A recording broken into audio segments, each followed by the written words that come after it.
근데 이렇게 많은 부모 투자가 일어나면 그만큼 떨어지기도 어려워요. 그래서 뭐 내 아들 아니야 내 딸 아니야 이거는 옛말이고요. 제발 애 낳고 다시 들어오지나 말았으면 좋겠다. 이런 얘기들이 워낙에 많기 때문에 중년 이후의 삶을 주제로 각종 TV 프로그램뿐만 아니라 강연 프로그램들을 통해서도 정말 많은 분들께 큰 인사이트를 주고 계신 전문가신데요. 50의 기술의 저자이신 숭실사이버대학교 이호선 교수님 모셨습니다. 교수님 안녕하세요. 안녕하세요. 반갑습니다. 숭실사이버대 교수 이호선입니다. 사실 요즘 출판계는 30 또는 40을 붙이면 굉장히 잘 팔린다. 특히 40만 붙여도 잘 팔린다라는 뭐 그런 얘기가 있을 정도인데요. 그런데 이제 10살을 더한 50.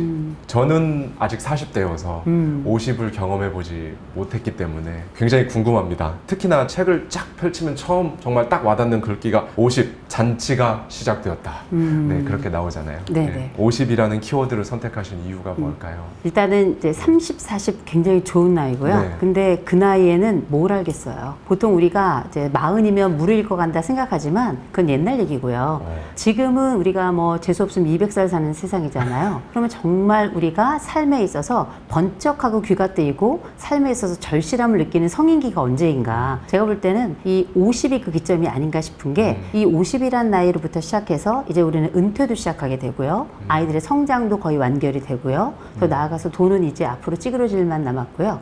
꿈꿀 수 없는 것과 꿈꿀 수 있는 것에 대한 현저한 경계를 알고 내가 건널 수 있는 강과 내가 건널 수 없는 강에 대한 아주 확실한 이해를 갖는 나이라서 어쩌면 정말 인생을 알기 시작하는 나이는 50부터다 라고 저는 생각이 들고 네. 더 나아가서 가장 드라마틱하게 또 몸의 변화가 시작되면서 내 자신에 대해서 처음으로 자기의 몸을 들여다보는 첫 시기가 바로 이 50대거든요. 네. 여성들은 이제 완경을 하고 남성들은 과거에 가지고 있던 그 영예로웠던 그 힘과 근육의 에너지는 다 소진이 되고 와 이제 초라해지는 나이 그런 것들을 실제 내가 몸으로 느끼는 나이기 때문에 어쩌면 새로이 자기를 바라보는 첫 번째 순간 그때는 아마 50일 것이다 이렇게 생각합니다. 교수님 말씀을 들으니까 50이 엄청난 드라마틱한 변화들을 맞이하는 시기네요. 그 그쵸. 50대라는 게요. 보통 갱년기도 50대에 오나요? 그쯤 와서 죽을 때까지 가죠. 근데 이게 죽을 때까지 간다고요? 그럼요. 왜냐면 우리가 이제 50이라는 나이가 진짜 중요한 이유 중에 하나는 예. 우리가 보통 든 자리는 잘 몰라요. 근데 네. 난 자리는 알게 되는 거거든요. 30, 40은 이제 모든 것들이 안쪽으로 들어오는 시기잖아요. 채워가는 시기이고 네. 완성을 향해서 달려가는 시기라 잘 모르는데 50이 넘어가면서부터는 그때부터 작고 큰 부분에서 이제 상실이 시작이 돼요. 그 상실의 이제 가장 기본적인 전조를 보여주는 게 이제 갱년기다. 네. 근데 갱년기가 갱년기인 이유는 강연기하고 싶어서 갱년기다. 이 쭉 밀어보고 싶은 거죠. 왜냐면 그때가 되면 진짜 알아. 내가 굉장히 나약한 인간이구나. 나라는 사람이 세월 앞에 무릎 꿇게 돼 있구나. 그리고 인생이 내 멱살을 잡고 끌고 갈 때 나도 어쩔 수 없는 부분 우리가 보통 이제 하면 된다 이렇게 얘기하는데 그때부터는 되면 한다 라는 그 가치를 그때부터 실현하게 되고 또 실감하게 되는 때가 그때거든요. 근데 그런 이야기들이 가장 핵심적으로 묶여있는 시기이자 가장 응축적으로 아주 드라마틱한 어마어마한 역동의 시기가 바로 이 갱년기라고 볼 수 있고 갱년기라고 하는 게 주로 이제 몸을 통해서 많이 경험되는 시기라고도 볼 수 있는데 그럼에도 불구하고 말씀드렸던 이런 사회적 변화라든지 경제적 변화라든지 관계상의 변화라든지 특별히 이 몸의 변화와 더불어서 아주 한꺼번에 마치 폭풍이 몰아지는 것처럼 쓰나미가 밀려오는 것처럼 그러나 조금 더 저항할 수 없게 요만한 튜브 하나 가지고 간신히 이제 목숨만 붙이고 사는 시기거든요. 그 엄청난 변화를 마치 우리가 여름에서 가을 넘어갈 때 환절기가 네. 있듯이 네. 그 환절기를 잘 지내면 그 다음 계절을 잘 보낼 수가 있잖아요. 마찬가지로 이 갱년기라고 하는 것도 인생의 전환기, 영어로는 우리가 보통 트랜지션이라고 부르는데 이런 트랜지션 시기에 일어난 아주 복잡하고도 다단한 여러 변화들을 잘 다루고 잘 적응하고 잘 살펴주고 잘 챙겨가면 어쩌면 우리는 그 갱년기 시기부터 시작되는 여러 변화들에 조금 더 수월하게 적응할 수 있을 것이다. 그런 차원에서 이 50이라고 하는 것이 딱 50살을 이야기하는 것이 아니라 인생의 가장 저물어가지만 드라마틱한 변화 때문에 쩔쩔매는 그 사람들의 이야기, 그게 바로 담겨있는 시즌이라고 본 거죠. 중장년의 사춘기 같은 거네요, 일종의. 사춘기를 갖다 대지도 마세요. 비교조차 할 수 없군요. 사춘기는 즐거운 거예요. 아. 해피한 겁니다. 그래서 우리가 흔히 뭐 사춘기 딸하고 갱년기 엄마가 만나면 네. 야, 너 사춘기야? 나 갱년기야. 이런 얘기 한다 그러잖아요. 네. 그만큼 사춘기는 여전히 몸에 변화가 있지만 그 변화가 놀랍기도 하고 그러나 계속 근육이 붙는 시기이고 또 호르몬을 통해서 아름다운 몸을 가져가는 시기라면 갱년기는 몸하고는 상관없어지는 시기이고 심장도 내 맘대로 뛰잖아요. 그게 이제 배우자 보고 기뻐서 뛰는 게 아니라 부정미 경우가 아니겠어요? 그러니까 이제는 내가 통제할 수 있는 게 수의 근육은 불수의 근육은 상관없어요. 다 어차피 통제가 안 되니까. 그리고 사춘기가 가지고 있는 관계의 불안이 있을 수 있죠. 근데 그건 관계를 만드는 데서 겪는 일종의 거대한 어려움이라고 봐야 될 거예요. 물론 그거 쉽지 않습니다. 네. 그 시기에는 또 우리가 알고 있는 뭐 관계 문제로만 끝나는 게 아니라 학폭의 문제도 있고 더불어서 뭐 자해의 문제도 있고 중독의 문제도 있고 자살의 문제도 있고 많은 것들이 있는데 이건 우리가 얻어가는 과정에 일종의 고개를 넘는 과정이라고 생각을 해요. 물론 그게 어렵지만 근데 나이가 들어서 갱년기를 넘어간다는 건 이제 모든 것들이 나로부터 이렇게 붙는 때가 아니라 떨어지는 때이기 때문에 이 떨어질 때 이 막막한 광야에 혼자 남아서 덜덜 떨면서 이 길이 척박한 줄 알면서 걸어가야 된다는 그 미래를 예견하면서도 그 길을 걸어갈 수밖에 없는 그 외로운 자의 그 고독이 이 갱년기가 가져오는 거대한 폭풍 가운데 이 위태로움 속에 겪는 이 고독은 겪는 자만이 알 수 있는 고통이죠. 교수님께서는 실제로 교수님의 40대, 50대 비교를 하면 어떠세요? 딱 지금이 나아요. 50대가 더 좋으세요? 50대가 나아요. 저는 인생이 그렇게 막 드라마틱한 사람이 아니에요. 네. 그럼에도 불구하고 10대보다 20대가 좋고 20대보단 30대, 30대보단 40대, 지금 50대인데 지금이 훨씬 더 좋아요. 만약에 저한테 40대로 돌아가라, 아유 승진해야 돼요. 힘들어요. 그리고 그때 저희 아이들 사춘기였거든요. 지금이 나아요. 지금은 내보냈거든요. 인간은 내보내야 됩니다. 그럴 때 가족의 평화가 와요. 그래서 우리가 어떤 분은 그 시절이 어떻게 지나간 줄 모르겠어 하는 분들 많이 계세요. 네. 저도 30대의 기억이 하나도 없어요. 그냥 30대는 통으로 날아간 것 같아요. 열심히 안 산 것도 아니고 그렇다고 고통스러웠던 것도 아니에요. 전 아이들 키우는 모든 순간이 다 좋았는데도 불구하고 몰입하고 너무 많은 것을 해야 했던 그 30대는 기억 속에 다 흩어져서 남아있는 게 하나도 없고요. 40대에는 그때부터는 아이들이 좀 크기도 하고 내 시간을 조금씩 갖기도 하고 조금씩 승진도 하고 그러면서 나만의 것을 요렇게 좀 모아가니까 내게 조금 생기니까 여유가 좀 생기더라고요. 그리고 이제 저희 살던 집도 계속 전세를 전전하고는 있습니다만 그래도 이제 처음에 15평 살다가 그래도 23평 살다가 그다음에 32평 갔다가 그다음에 48평 갔다가 쫓겨나가지고 다시 25평 왔다가 뭐 이렇게 좀 왔다 갔다 합니다만 그럼에도 불구하고 살림살이도 처음에 결혼해서 시작해서 아무것도 없을 시절보다 훨씬 더 조금씩 안정감을 가져가니까 다시금 과거로 돌아가라. 물론 청춘이 좋고 아름답긴 하지만 또 지나온 세월 생각해보면 또 실수했던 지점도 되게 많잖아요. 저는 어차피 돌아가도 똑같이 살아요. 제가 가지고 있는 능력이 전 요만큼도 달라질 거라고 생각하지 않고요. 제가 했던 실수는 다시금 전 되돌리지 못할 것 같아요. 그래서 그냥 지금이 좋고 언제 죽을지 모르잖아요. 지금 시작해도 앞으로 제가 볼 때 50년에서 최소한 80년은 살기 때문에 지금부터 뭐 다시 잘 살아도 좀 괜찮을 거라고 생각하고요. 돌아가면 또 결혼해야 되잖아요. 애 또 낳아야 되잖아요. 또 회사 들어가고 뭐 이렇게 해야 되잖아. 박사 또 받아야 되잖아. 그냥 지금이 나아요. 네. 50대의 구독자님들께서 많은 고민을 하시는 것들 중에 하나가 인간관계입니다. 그 중에서도 이제 1차적으로 많은 인간관계 중에서도 가장 가깝다고 할 수 있는 자식과의 관계. 50대에 일찍 경험을 하시는 분들은 자녀가 이제 결혼을 한단 말이죠. 그러면 결혼을 하면 뺏겼다고 생각하는 심리가. 50대에 자식이 결혼을 한다? 네. 좋겠다.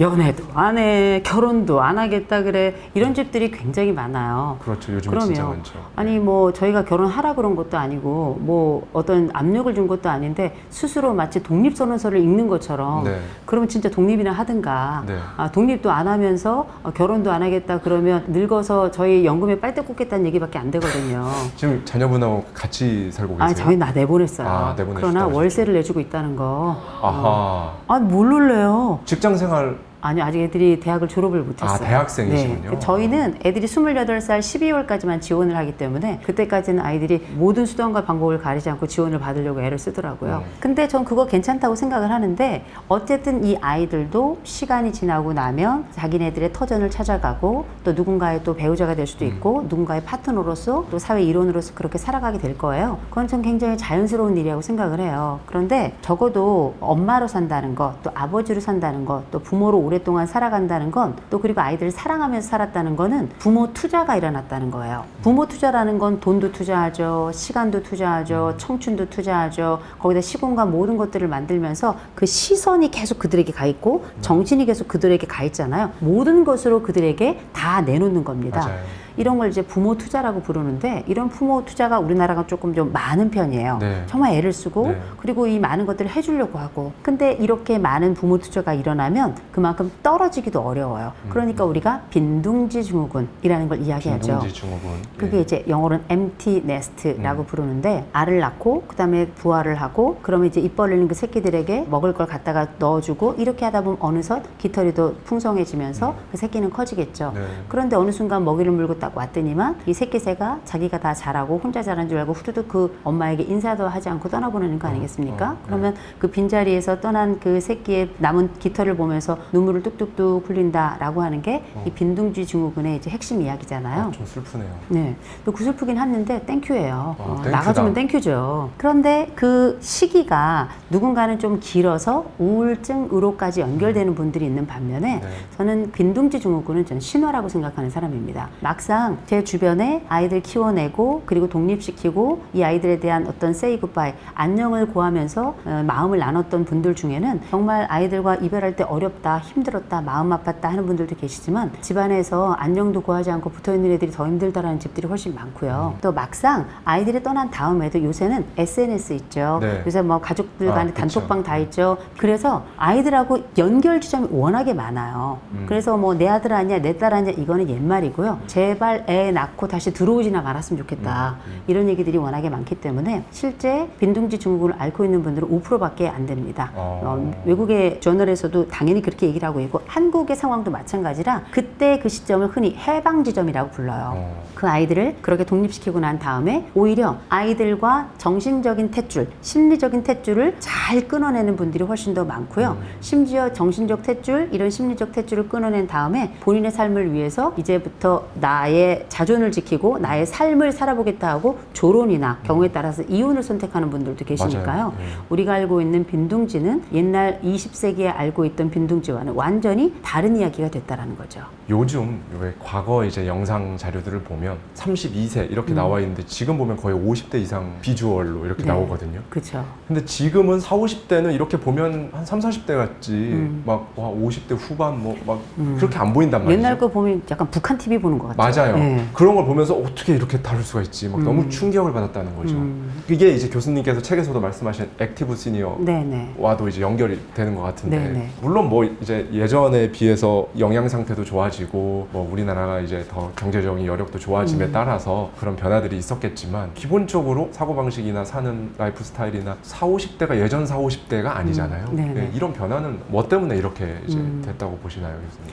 남자들 같은 경우도 정말 나이를 알지 못할 정도로 옛날에 남성들이 뭐 꾸미는 일이 있나요? 요새는 다 피부 마사지 받는 맞아요. 분들 심지어 성형하시는 분들도 맞아요. 많고요. 염색은 기본으로 갖추고 이런 여러 매너를 갖추기 위해서 그냥 이발소 가시는 분보다 바버샵 맞죠. 네, 이런 데 가시는 분들 많고요. 그다음에 어떤 분들은 내가 지금 나이가 50인데 60인데 70인데 80인데 어떻게 코디를 하면 좋겠냐고 가서 내가 코디하는 것에 대해서 컨설팅 받는 분들도 계세요. 아, 그렇군요. 일부이긴 하지만 이런 분들이 지금 우리가 알고 있는 여러 트렌드들을 이끌어가고 있거든요. 네. 액티브 시니어라고 하는 건 액티브는 활동적인 이란 뜻이고 시니어는 존경받는 어른을 시니어라고 불러요. 그러면 옛날에 뒷방 노인이 언제부터 이런 액티브 시니어가 네. 됐는가 생각해보면 이 액티브 시니어의 가장 핵심적인 메이저 그룹을 이끌고 있는 분들이 다 누구냐? 베이비 부머들이에요. 이 베이비 부머들이 어떤 사람들이냐면 이 사람들이 혁명가들이란 말이에요. 우리나라의 4.19, 5.18 만들어내면서 민주주의라고 하는 단 한 번도 없었던 정치체제 만들어놨고 또 산업화 세대, 고 형님 세대들이 만들어놨던 경제적인 안정감을 그 노력을 그 땀을 그 착즙한 것들을 버리지 않고 전후에 끊임없이 계속 성장 가도를 이루면서 지금의 우리나라의 거대한 자본을 만들어낸 분들 아니겠어요? 네. 이분들이 풍요를 경험하게 되면서 내가 일구었던 내가 경험했던 이 풍요를 놓치고 싶지 않은 거예요. 그리고 이분들이 대거 이제 은퇴를 하게 되잖아요. 네. 은퇴를 하면서 이분들이 지속적으로 나이 먹으면서 경험했던 해외여행, 이분들이 지속적으로 나이 먹으면서 중요하다고 들었던 운동, 이분들이 지속적으로 성장하면서 내가 어떻게 우아하게 살 것인가, 나이가 들어서 멋지게 살아야 되겠다라고 하는 자신들의 꿈들을 실질적으로 과거의 혁명가의 그 아이디어, 그 성향들을 그대로 적용을 해서 자기만의 멋진 에이징, 나이 듦을 구가하고 있는 거거든요. 그래서 이분들은 예전처럼 할아버지 할머니들 하면 벌써 이제 시골에 모깃불 펴놓고 네. 359선은 부채질 하는 거 있는데 에어컨 밑에 다리 꼬고 앉아가지고 다 넷플릭스 보고 있어요. 네네. 그리고 여행 갈 때도 지금은 뭐 다 같이 앉아가지고 등산복 입고 한꺼번에 가가지고 이렇게 앉아서 듣는 게 아니라 다 나름대로 다 빨간색 위아래 수트 입고 멋진 운동화 신고 배낭여행 자유여행 이렇게 다니신단 말이에요. 이거는 뭘 얘기하냐면 이분들이 생각하고 있는 노년의 삶, 남은 삶에 대한 기대는 완벽히 다른 거예요. 지금 환갑잔치를 하지 않는 이유는 물론 코로나 때문도 있어요. 그런데 요새 환갑잔치 하면 어르신들이 그러잖아. 야, 요즘 애들도 잔치하냐. 맞아요. 네. 그만큼 우리의 기대 수명도 워낙에 길어졌고 동시에 기대하는 삶의 질도 달라진 거예요. 그리고 이분들은 바라보지 않고 실행하는 실행가들이거든요. 그러면서 노인이라고 하는 일명 사회적으로 배제된 자들이 아니라 사회를 만들어가고 사회를 참여하고 실질적으로 자기의 삶도 만들어가고 자기 삶에 아주 적극적으로 들어가서 뺏기지 않는 삶을 살고 있단 말이에요. 노년의 혁명을 만드는 분들이에요. 이분들을 우리가 아울러서 액티브 시니어, 활동적인 노년이다. 이렇게 새롭게 그들만의 브랜딩을 한 거죠. 근데 저는 이제 궁금한 게 그겁니다. 저희 베이비 부머 세대, 특히 네. 58년 전후로 해가지고 그 세대는 사실 굉장히 심각한 그 노년 빈곤의 지금 위기에 봉착해 있단 말이죠. 이제 60대죠. 그분들은 60, 70대 이제 이럴 텐데 이쪽이랑 지금 말씀하시는 액티브 시니어 세대는 또 한 10년 터울로 세대가 좀 다른 건가요? 아니요.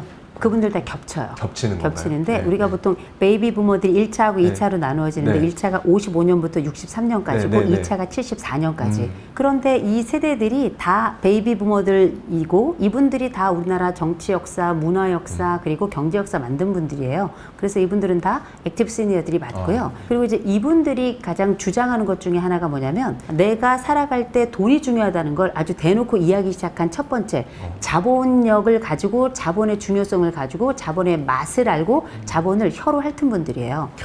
이분들이 가지고 있는 이 한국을 만들어낸 이 역사가 개인의 삶 속에도 다 속속이 들어있어서 이분들이 아파트 세대 아니에요. 그렇죠. 이분들이 올림픽대로 쫙 깔면서 거기를 맞아요. 다니면서 한국의 63빌딩의 역사를 만드는 분들, 이분들 아니에요. 이렇게 번쩍임과 편리함과 그리고 풍요로움과 그 다음에 이 따뜻함을 알고 있는 세대들은 이런 것들을 절대 놓치려고 하지 않아요. 그러니까 되게 베이비 부모들이 만들어 놓은 이 액티브 시니어들이 크게 브라보라고 하는 가치를 이제 추구하는 거예요. 네. 이 브라보는 제가 만든 건 아니에요. 네. 다른 이제 현대 연구소에서 만든 걸 제가 이제 갖다가 쓰는데 이게 너무 좋아서 네. 첫 번째 B라고 하는 게 뱅커블이거든요. 자본이 얼마나 중요한지 아는 거죠. 그래서 이분들 때부터 우리가 국민연금이라는 거 그리고 이분들 때부터 본격적으로 개인연금이라는 거 퇴직연금이라는 거 그전엔 그런 거 없었어요. 네. 이게 이제 본격적으로 의미를 가지고 심지어는 요 세대가 주택연금의 첫 번째 수혜자이기도 해요.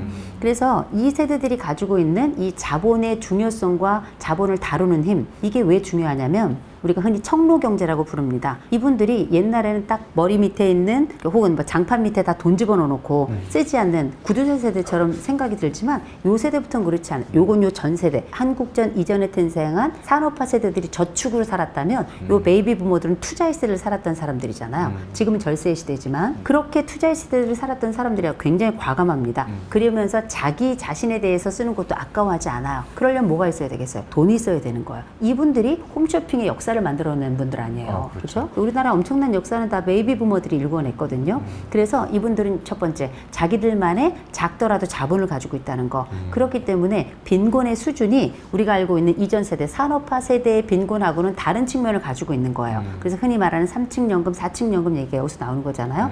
개인연금, 뭐 퇴직연금, 뭐 국민연금, 그다음 마지막 주택연금까지. 네. 그래서 이분들은 적어도 경제관이 있고 경제력도 가지고 있고 자신을 위해서 기꺼이 쓸 돈도 항상 비상금으로 그게 양말 밑이든 어디든 넣어놓고 있다라는 거죠. 그다음에 두 번째 R이 relationship 이런 사회적 관계력도 굉장히 중요하게 생각해서 네. 옛날엔 퇴직 다 끝나고 나면 아무것도 하지 않았던 세대지만 지금은 다 동아리도 들어가고요. 나를 위한 활동과 사회적 관계와 직장에서 퇴직하거나 아이들 키워내면 끝이다 이런 세대가 완전히 끝난 거예요. 새롭게 학습 영역이 들어가기도 하고 또 동아리를 통해 가지고 내가 이전에 갖지 못했던 새로운 취미 영역에서 나만의 거기서 일을 찾기도 하고 아주 적극적이죠. 그 다음에 A라고 하는 게 액티비티, 네. 활동에 적극적으로 참여하는데 그러니까 이분들의 취미가 또 새롭게 부각이 되면서 특별히 활동성 중에 주목해야 될 게 바로 팬덤 문화예요.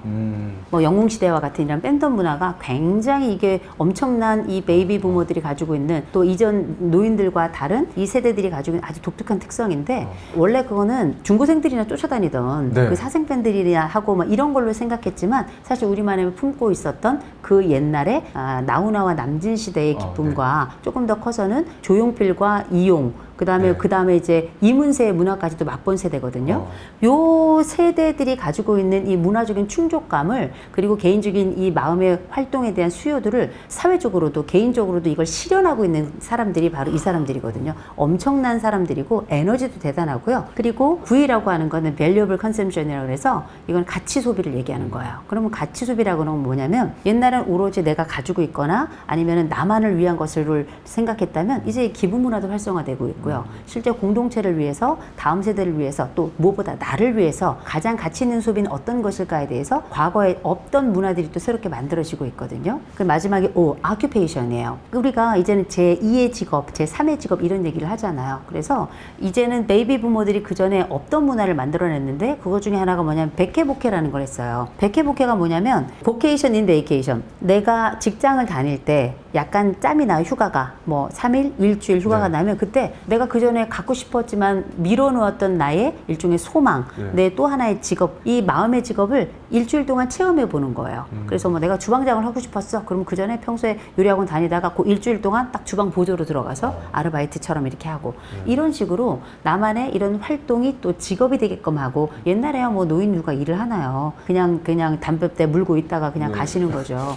그랬는데 지금은 제2의 잡, 제3의 잡을 찾아서 교육도 받고 나만의 영역을 더 갖고 또 내 일에 대한 기쁨과 또 보람을 굉장히 크게 생각하잖아요. 그러니까 청년들이 말하는 일명 맥잡, 노인들은 우린 맥잡도 괜찮다. 노인과 또 청년들은 사실은 갈등하고 있다고 생각하지만 그건 갈등보다 일의 영역이 많이 달라요. 그렇긴 하지만 어쨌든 노인들도 이제는 마이잡 시대를 또 늙어서 올드하지만 그러나 내가 일을 하고 싶은 이런 강력한 염원을 또 가지고 있는 세대라 이런 것들이 합쳐가지고 우리가 일명 노년은 더 이상 과거의 실버 뭐 이런 것들이 아니라 브라보다 이렇게 브라보. 얘기하니까 브라보 이야기를 제가 크게 이야기하고 거침없이 이야기하는 거죠. 저와 함께 매달 한 권씩 책 속에 담긴 격렬한 통찰을 통해 한 단계 더 성장하고자 하는 분들은 아래 고정되어 있는 댓글을 참고해 주세요.